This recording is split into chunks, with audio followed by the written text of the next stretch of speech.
Napkin paper আর নীল কালিতে লেখা কিছু line. Football ইতিহাসের সবচেয়ে মূল্যবান চুক্তি নিঃসন্দেহে এটাই।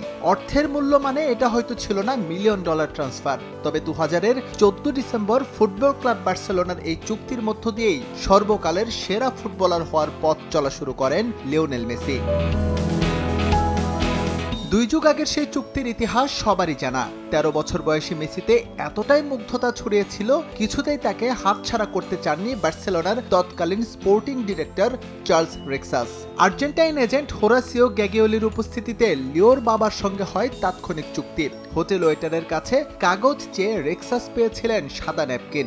সেটাই এখন ফুটবল ইতিহাসের অমূল্য সম্পদ। বার্সেলোনা এবং লিওনেল মেসির এই চুক্তিপত্র এতদিন যত্ন করে রেখেছিলেন গ্যাগিওলি। সম্প্রতি এটি প্রদর্শিত হয় প্যারিস, নিউ ইয়র্ক এবং লন্ডনে। এরপরই এই কন্ট্রাক্ট পেপার নিলামের আগ্রহ প্রকাশ করে হোরাসিও গ্যাগিওলিকে প্রস্তাব দেয় বুনহামস। তার প্রেক্ষিতে অনুষ্ঠিত হয় অনলাইন নিলাম। নগদে 500 টাকা বা তার বেশি পেমেন্টে পেতে পারেন ঢাকায় জমিসহ 20 কোটি টাকার পুরস্কার।